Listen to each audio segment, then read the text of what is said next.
Yes. Now we'll discuss the reaction of metal with acid or base in the part 2. So without any time waste, we'll totally focus on the reactions, the very important reactions for the tomorrow examination. So first of all here, the reaction of metal with acid or base. Metal we can select zinc. If zinc react with HCl, it form Zn Cl2 plus the gas release will be hydrogen. We can detect hydrogen gas. There is a matchstick test. Matchstick को हम इसके पास लेके जाएंगे burn करके. The sound produce will be pope sound. तो pope sound produce होने से हम इसकी हाइड्रोजन गैस की डिटेक्शन को कर सकते हैं. Now the same reaction when zinc reacted with base.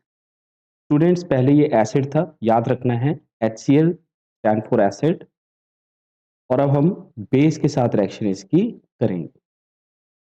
The formation of Na2ZnO2 along with hydrogen gas. State आप मेंशन कर सकते हैं एग्जामिनेशन में. Na2ZnO2 फॉर्मेशन यहाँ पे होगी. तो H2 गैस जो रिलीज होगी हम उसको, या बर्निंग कैंडल भी आप इसके पास लेके जाओगे तो बर्निंग जो candle burst with a pope sound.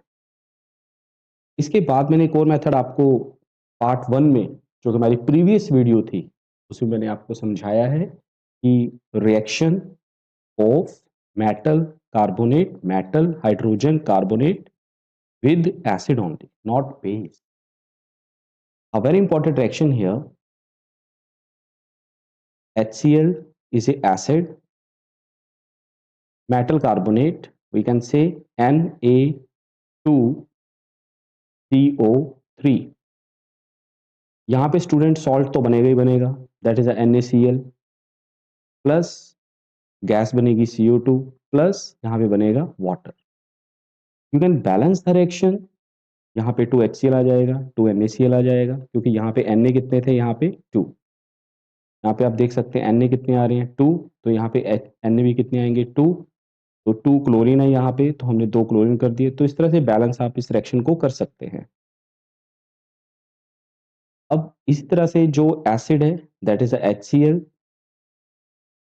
it can react with metal hydrogen carbonate means NaHCO3.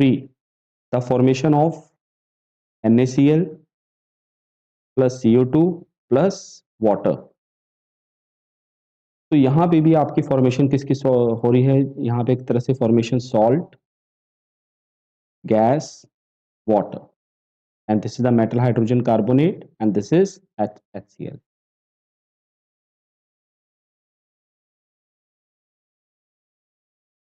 तो स्टूडेंट्स हमारे पास एक टॉपिक आता है कि CO2 गैस की डिटेक्शन कैसे की जाती है. तो आप यहाँ पे हम देखेंगे, in order to detect CO2 gas, CO2 gas pass through lime water. You know what is the formula of lime water? Lime water का formula होगा CaOH2. It form CaCO3 plus water. Lime water actual में जो होता है आपका, is a kind of, जो हमारा lime water होता है वो मिल्की सॉल्यूशन में कन्वर्ट हो जाता है. पहले कलरलेस है लाइम वाटर, पहले क्या है, कलरलेस था. अब ये किसमें हो गया, एक मिल्की सॉल्यूशन में कन्वर्ट हो गया. एक बहुत इंपॉर्टेंट क्वेश्चन यहाँ पे आगे हमें देखने को मिल जाता है कि अगर हम एक्सेस ऑफ CO2 पास करवा देते हैं, तो यहाँ पे लिख भी देते हैं, when excess of CO2 pass through lime water. तो यहाँ पे क्या होगा, थोड़ा फास्ट करेंगे क्योंकि टाइम कम है. CO2 एक्सेस में हमारे पास जो पहले सॉल्यूशन बना था CaCO3 प्लस H2O, ये ऑलरेडी आपका ये जो सॉल्यूशन था दैट इज अ मिल्की। अब एक्सेस CO2 पास करवाया तो ये क्या बन गया CaHCO3 बाहर हम क्या लिखेंगे twice, so again it will form colourless.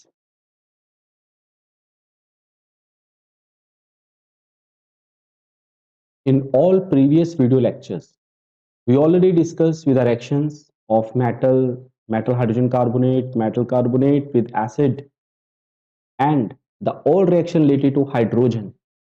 Now, final revision for the science examination will start, और इसको हम नाम देंगे फाइनल रोड मैप का।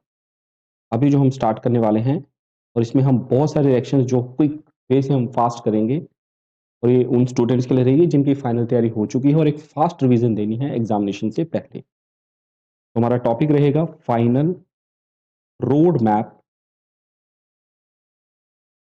स्पेशली केमिस्ट्री का,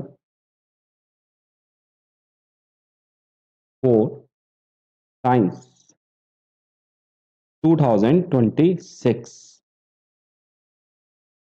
स्टार्ट करते हैं पहले टॉपिक से यहाँ पे।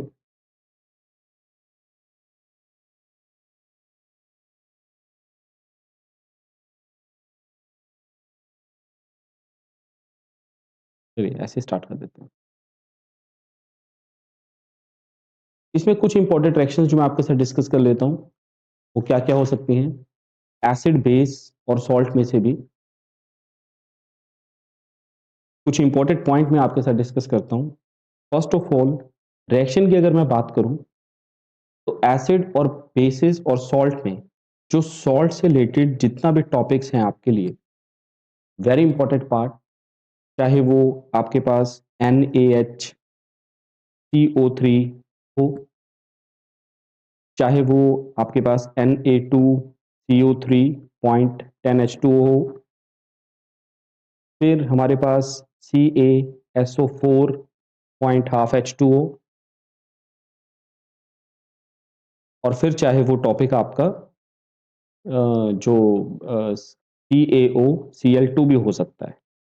These are the four topics, important topics, इनके मेथड ऑफ प्रेपरेशन, इनके यूजेस, इनके आप सारे जो भी पॉइंट्स है वो डिस्कस कर सकते हैं। थ्योरी में देखिए बहुत क्वेश्चन आ सकते हैं। थ्योरी के क्वेश्चंस में पीएच स्केल से रिलेटेड हो सकता है, या हो सकता है कि इसमें आपको कुछ और भी important acid, weak acid, strong acid के बारे में पूछ लिया जाए। तो ये एसिड बेसिस सॉल्ट की ओवरऑल रिवीजन को आप कंसीडर कर सकते हैं।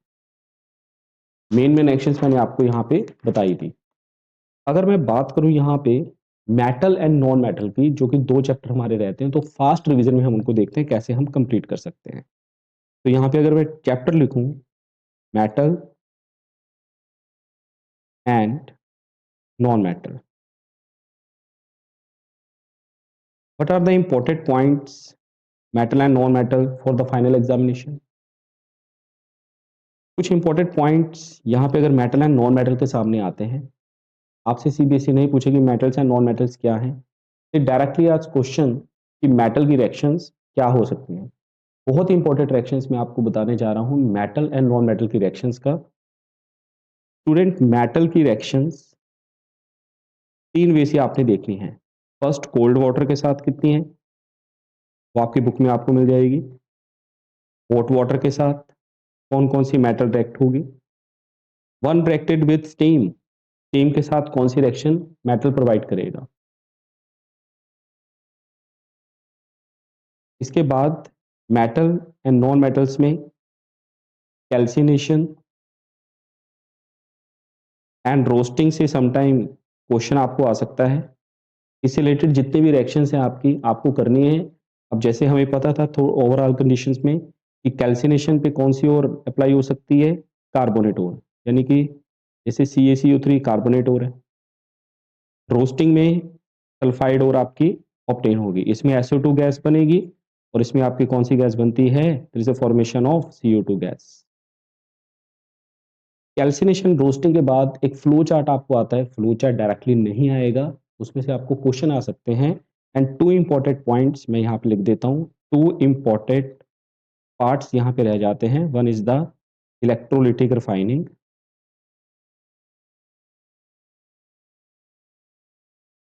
ये आपने भी पढ़ने हैं टॉपिक इस वीडियो लेक्चर के बाद, जो इंपॉर्टेंट पॉइंट्स हैं आपने जरूर पढ़ने हैं ताकि कल का एग्जामिनेशन बेटर हो जाए।